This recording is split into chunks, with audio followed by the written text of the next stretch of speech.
Hello everybody, my name is Spencer Walsh and welcome to today's episode. On the show today, the Sandinistas have taken control of their government, but the United States and certain former members of the military are not going to let them go down without a big fight. That's right, on today's episode of Hidden History, we continue with our series about the Contras, the Sandinistas, and 1980s Nicaragua in what was a really fascinating story to research. We're talking today about the rise of the Contras, the incredible support that we saw from them, from agencies like the CIA, all the crimes they committed, and how exactly they committed some of the crimes with U.S. support. It's my absolute pleasure to join you here today, as again, we just kind of picked up just a little bit of a, kind of a refresher on what happened last week, because as we are continuing, this is kind of a part two type situation, a continuing narrative from last week. You will be able to kind of fill in, I think you will probably be able to listen to this one fine without listening to the others, but I think it is maybe a little bit helpful, a little bit more helpful even, to go through and listen to the first episode that we did last week about all of this.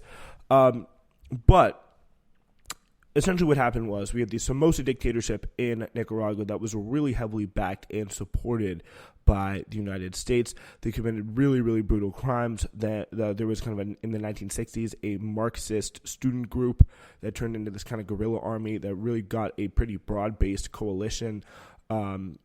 Together, they came and eventually kicked the Somoza dictatorship, supported by the U.S., led by the kind of, they were kind of backed up by the National Guard. The Somoza dictatorship was, as we talked about on the last episode.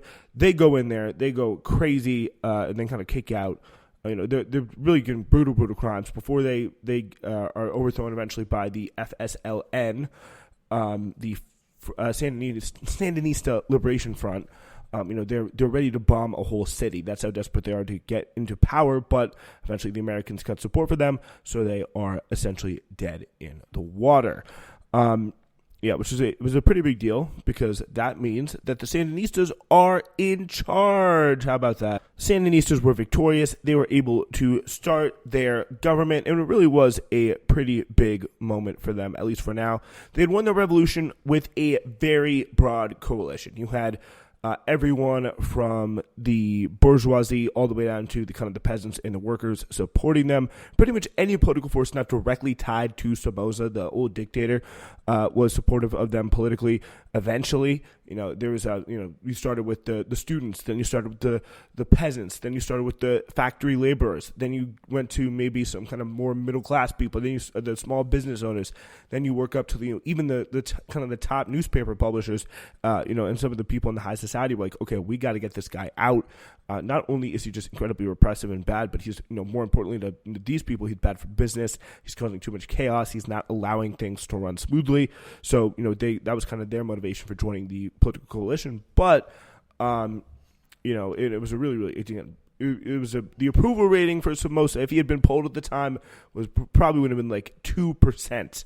Just not a very popular guy, to say the least. But, kind of from a Marxist perspective, which the FSLN were nothing if not Marxist, they were able to build their coalition the quote-unquote right way, which is from the bottom up in terms of the class pyramid.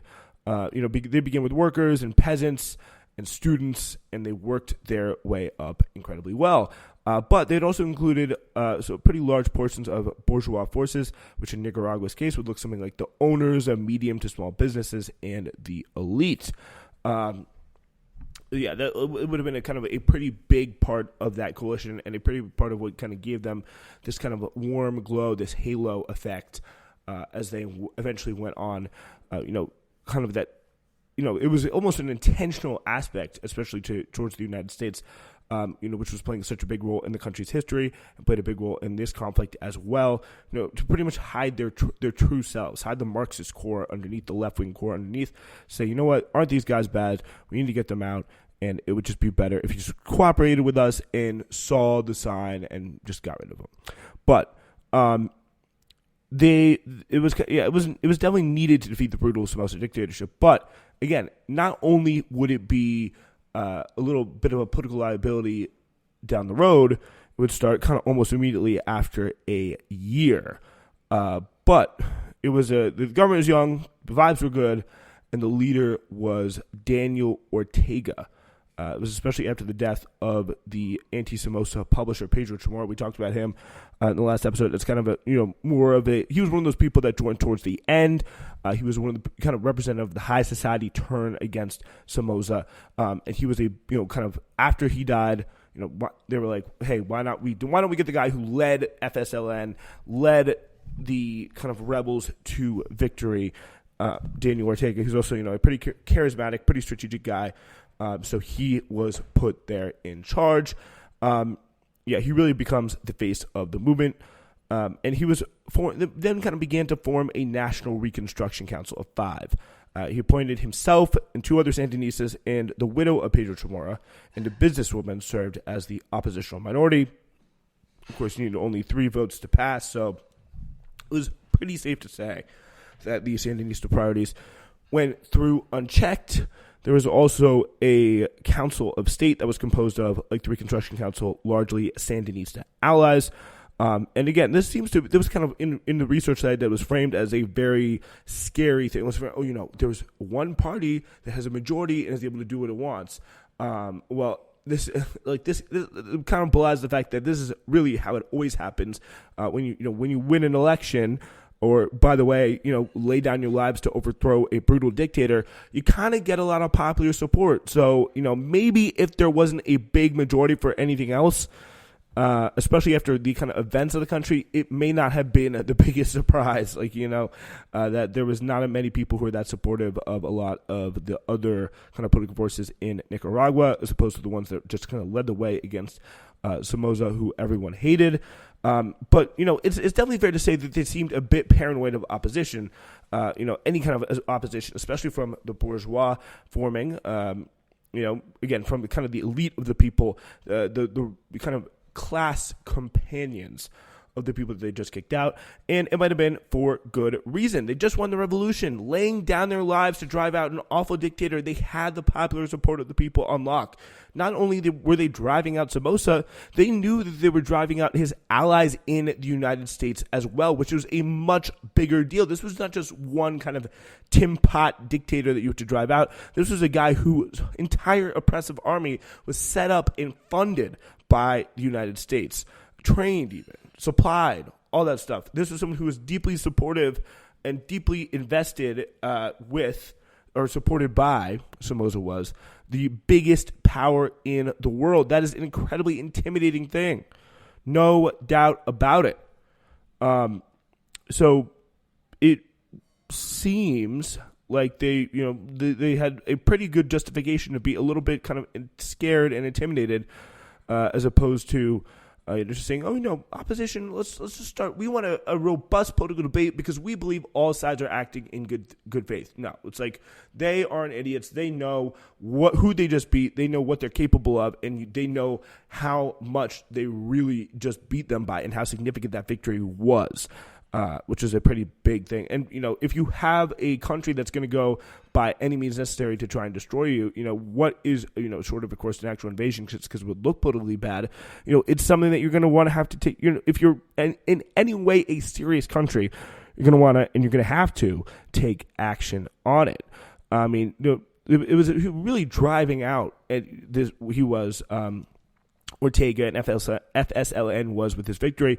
They were driving out deeply rooted colonial forces that had been probably among the most effective and some of the most essential in the misery of the country. It was really, for the first time since 1522, when the Spanish arrived on Nicaraguan shores, Nicaraguan people were truly governing themselves. Because think about it, Spanish come, a little bit of time as independent, but they kind of immediately get snatched up by the U.S. They become kind of this fruit colony, but in name or in everything but name of the United States. And for these United States fruit companies, they're not really able to see much out of it. They don't have control over their own resources. They don't have rights that so many other countries do. They don't have control over their own kind of political, social, or economic destiny.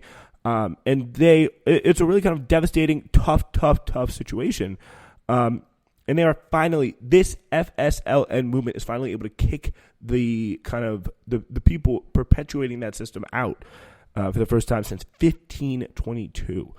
They knew they had finally taken their country back, and they knew they had angered some very, very powerful people along the way. But while they had it, they were going to change things, and they did.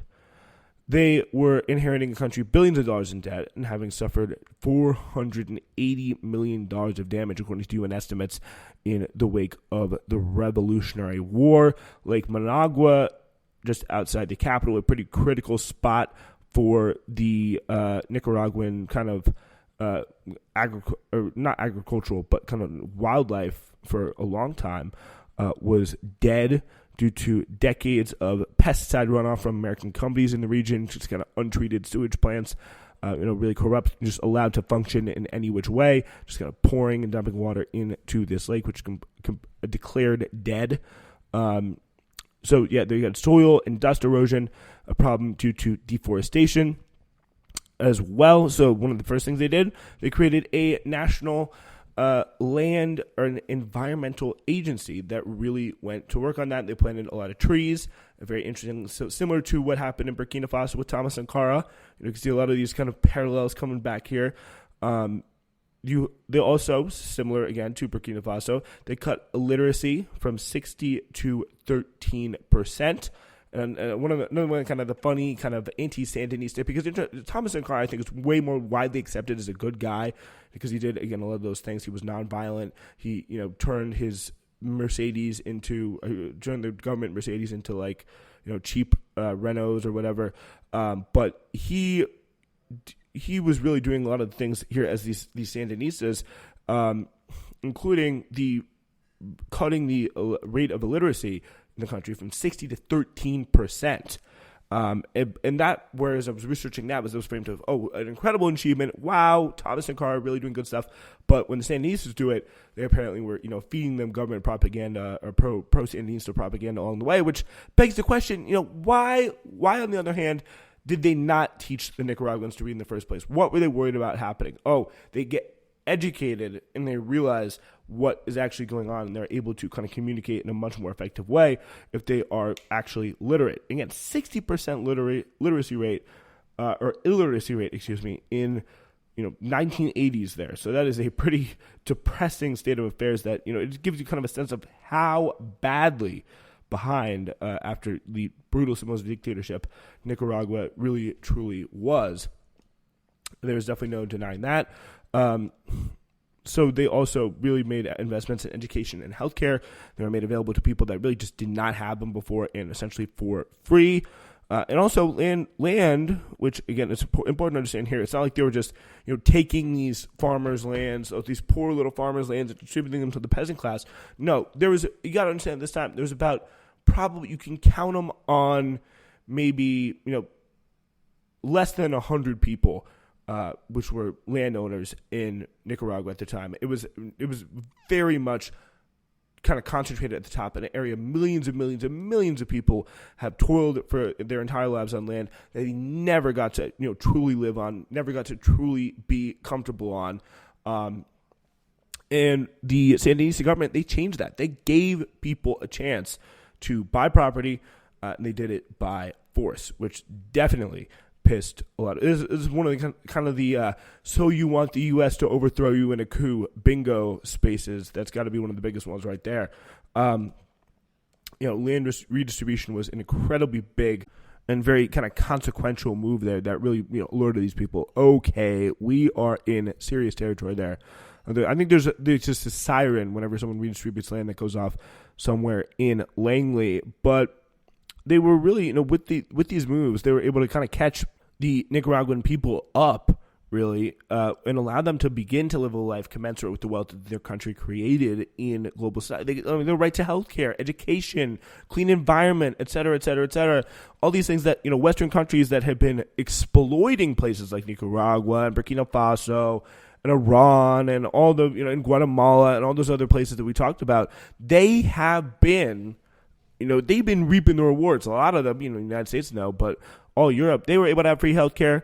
They were able, United States even, they create public education. Like, these are things that are guaranteed. A clean environment, guaranteed to people in the United States, that because of the FSLN were becoming, much more common in Nicaragua.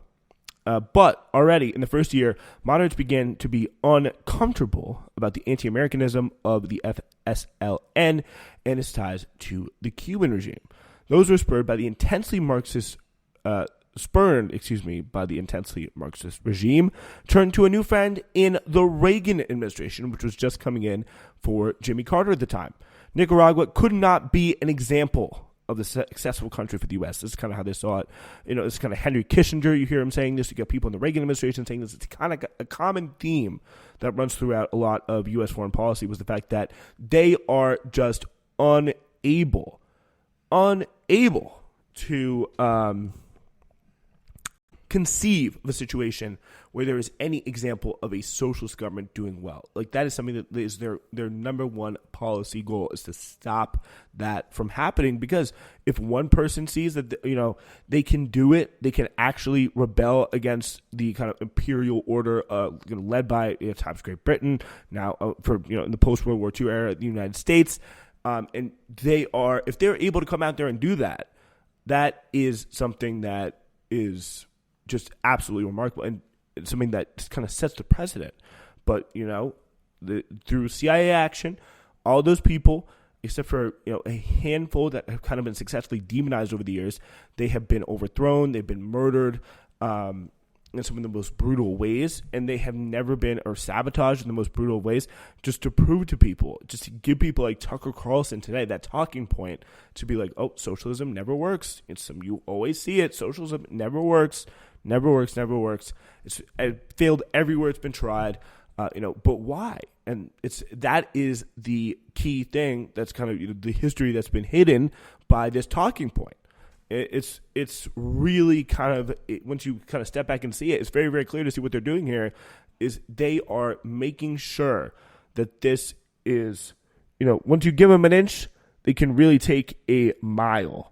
And that is, I think, what the biggest thing people in Washington, in parts of Northern Virginia, were scared of, is that would happen. That would begin to develop, and once that happens, boy, is it off to the races.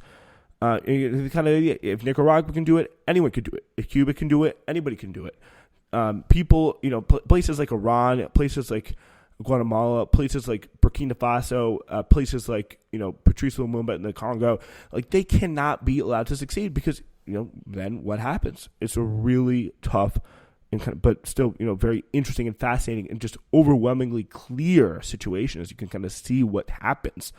They were already the land reform is one thing, but then, if land reform is one space on the bingo, they already got 4 spaces, checked off, or 3 spaces checked off. What counts for 2 spaces, and it just a free space there, is funding rebels in the neighboring country next door, trying to do the same thing that you just did, which is what Nicaraguans did in El Salvador. They funded the FMRN, I believe they're called. That was a move that was essentially the last straw for the CIA. They did that in around 1981 as they dealt with a pretty awful dictatorship there in a very similar situation. It could be fodder for a future hidden history episode.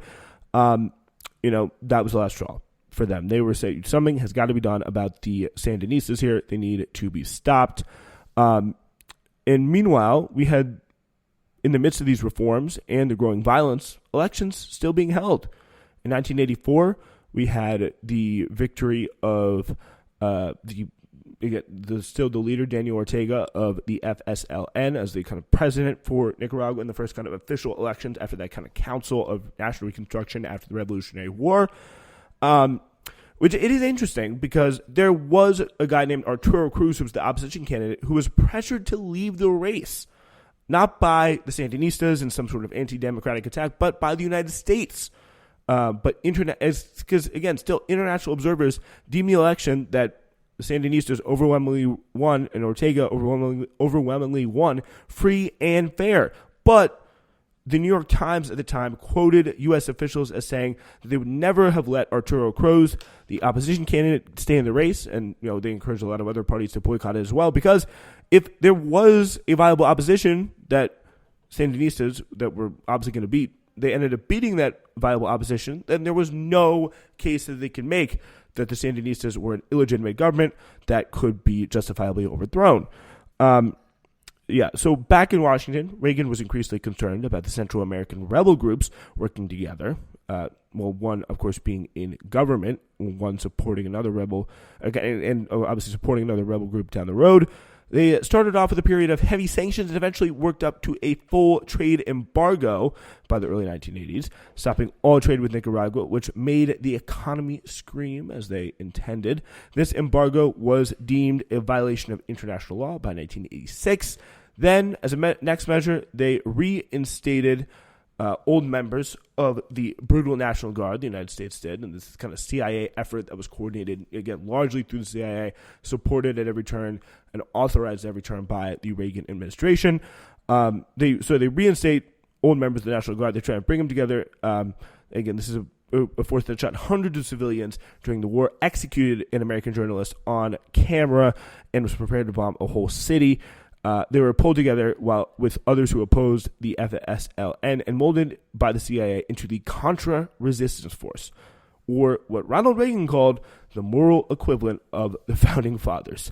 And all this really, it kind of makes me wonder, is like with this government and this beginning form of resistance versus all the things that the Sandinistas were able to do for people early on. It's like, what if they had, and the biggest thing, the biggest crime is they were supporting the El Salvadorans who are in much of the same situation. What would have happened?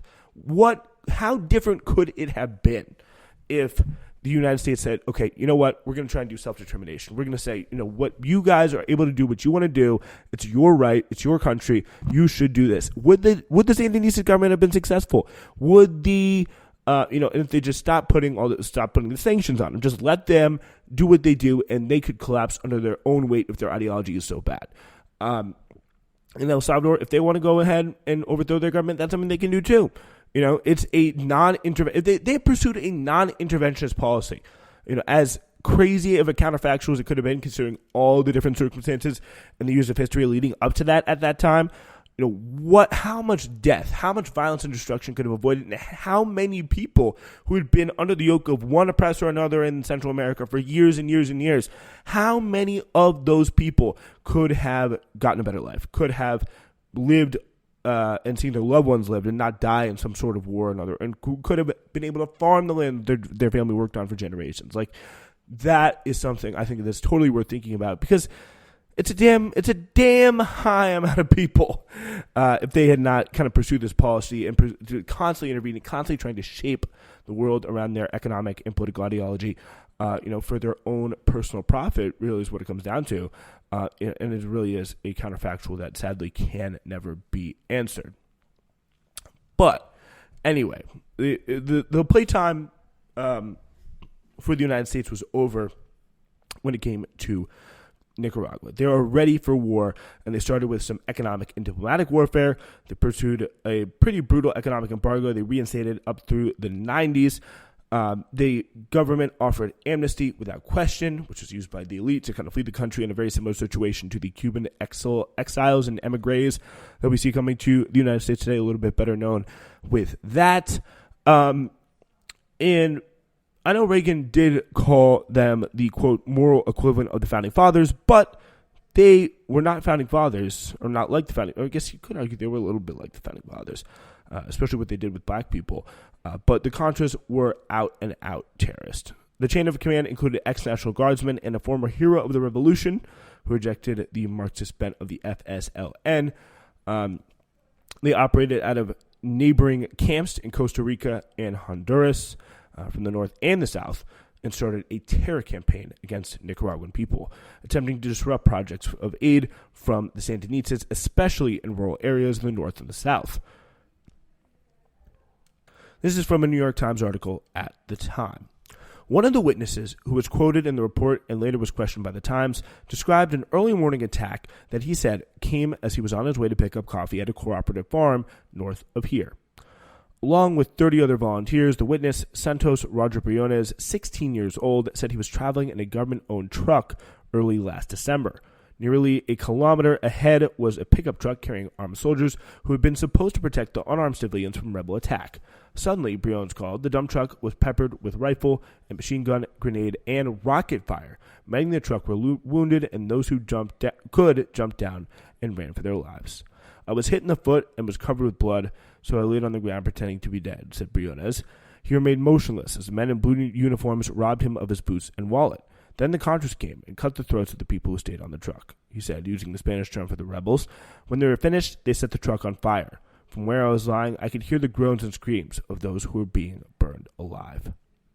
In that particular incident, there was one of many around that time. 21 civilians ranging in age from 5 to 60 were killed and 8 wounded and 1 kidnapped in that incident, which is discussed in the Brody Report, which is a report, kind of independent fact-finding mission that the Times was able to corroborate. And this article kind of talks about the things that were done to help kind of these people identify when the rebels were coming. There were constant references, for example, the blue uniforms, the shoulder patches reading FDN, Spanish initials for Nicaraguan Democratic Force, as well as repeated mention of the Chinese-made AK-47 machine guns and type of Belgian-made rifle, the FDN, where the Contras used. Witnesses also spoke of tents, knapsacks, and boots with USA printed on them, which they took as proof that their captors were rebel forces and not Sandinista troops trying to pass themselves off as insurgents. Another characteristic, the witness said, was the constant use of the word rabid dog that Nicaraguan Democratic Forces used to refer to Sandinistas and their supporters. Each of these patterns were mentioned by Dina Bereda de Upera, who was 29 at the time, and told them an ordeal at the hands of the Nicaraguan Democratic Force, which began in May 1983 with a visit to her uncle in Zapote, north of here. She said her and her husband were abducted at gunpoint by men claiming to be officials of the Ministry of the Interior investigating counter-revolutionary activities. Once outside of town, however, the men identified themselves as members of the Nicaraguan Democratic Force and began to beat her 50-year-old husband. The couple was marched to an encampment commanded, Miss Breda says, by men called Poison and the Vulture. Miss Breda said she made no effort to hide her pro-Sandinista sympathies. She's a member of the Christian Peasant Group, for self-help that works closely with Sandinista groups and also belongs to the official Nicaraguan Women's Association. Her husband fought with the Sandinistas during the insurrection in 1979 that ousted Anastasio Somoza Debayle.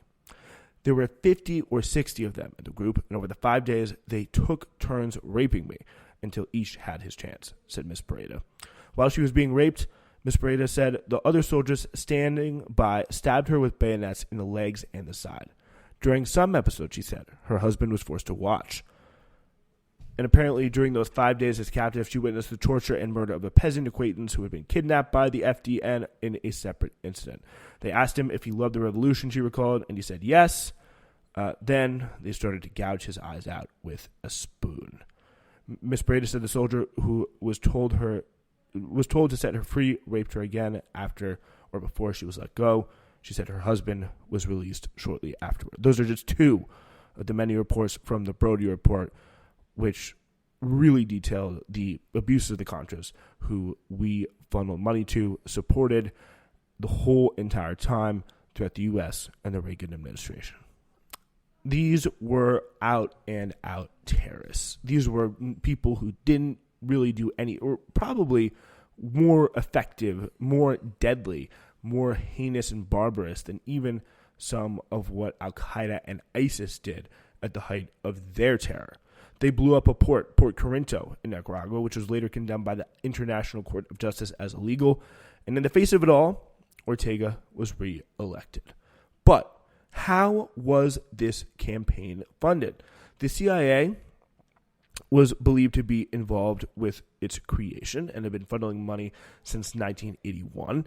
By 1982, the House and Senate Intelligence Committees were informed when the Bolland Amendment, passed by a liberal congressman who tried to or didn't like being involved in another country's civil war, proposed the overthrowing of, barred the use of funds for the purpose of overthrowing the government of Nicaragua or provoking a military exchange between Nicaragua or Honduras. But it did not bar funding a group who itself wanted to overthrow the government of Nicaragua.